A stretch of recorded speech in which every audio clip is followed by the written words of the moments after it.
কাটার অনুমতি নিয়ে ২৭টি গাছে কোপ, পঞ্চায়েত প্রধান উপপ্রধানের বিরুদ্ধে অভিযোগ।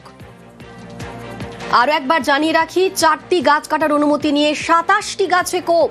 উলুবেড়িয়ায় এভাবে দেদার সবুজ ধ্বংস, পঞ্চায়েত প্রধান উপপ্রধানের বিরুদ্ধে অভিযোগ।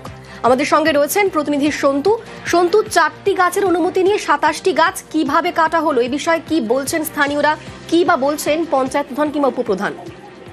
দেখো, উলুবেড়িয়া ২ নম্বর ব্লকের জোয়ারগড়ি গ্রাম পঞ্চায়েতের জগরামপুর, সেখানেই স্থানীয় বাসিন্দাদের অভিযোগ বেশ কিছুদিন আগে কিন্তু যে আমফানে যে ঝড় হয় সেখানেই বেশ কিছু গাছ পড়ে যায়। সেই গাছের জন্য সমস্যা হচ্ছে স্থানীয় চাষিদের। সেই মতো কিন্তু পঞ্চায়েত প্রধান ও উপপ্রধানের বিরুদ্ধে যারা স্থানীয়রা অভিযোগ আনছেন, তারা 4টি পড়ে যাওয়া গাছ কাটার অনুমতি নিয়ে সেখানে কিন্তু প্রায় ২৭টি গাছ কেটেছে, গাছ কাটা হয়েছে এবং সেগুলো বিক্রি করে দেওয়া হয়েছে, এমনটাই কিন্তু অভিযোগ। এবং এই মর্মেই কিন্তু বন দপ্তর থেকে শুরু করে সেচ দপ্তর সব জায়গাতেই কিন্তু স্থানীয়রা অভিযোগ করেছেন প্রধান ও উপপ্রধানের নামে। তারা চাইছেন যে স্থানীয় যে পঞ্চায়েত সদস্য তিনি জানাচ্ছেন যে তাকেও কিন্তু জানানো হয়নি এই গাছ কাটার প্রসঙ্গে, কিন্তু এই মর্মে কিন্তু প্রধান ও উপপ্রধানের সঙ্গে কোনো যোগাযোগ করা হয় তারা কিন্তু কোনো উত্তর দিতে চায়নি। যদিও উলুবেড়িয়া উত্তরের বিধায়ক নির্মল মাঝি তিনি কিন্তু জানিয়েছেন তিনি পুরো বিষয়টি জানেন এবং তিনি প্রধান ও উপপ্রধানকে বলেছেন পুরো তদন্ত করার জন্য, যদি এর মধ্যে কোনো দোষ থাকে তাহলে তার বিরুদ্ধে যেন সরকার ব্যবস্থা নেয়, এমনটাই কিন্তু বলেছেন।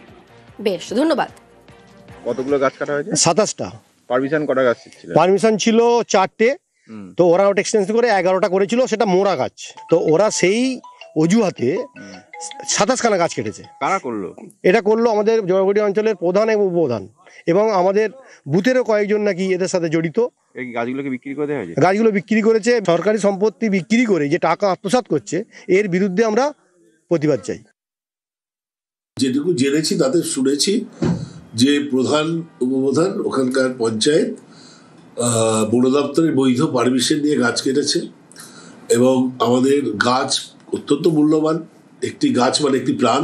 তাই আমি প্রধান উপপ্রধানকে বলেছি আরও পুঙ্খানুপুঙ্খভাবে চুলচেরা বিশ্লেষণ করে দেখে যাতে এতে কোনো অনিয়ম না হয় সেদিকে বিশেষ নজর দিতে।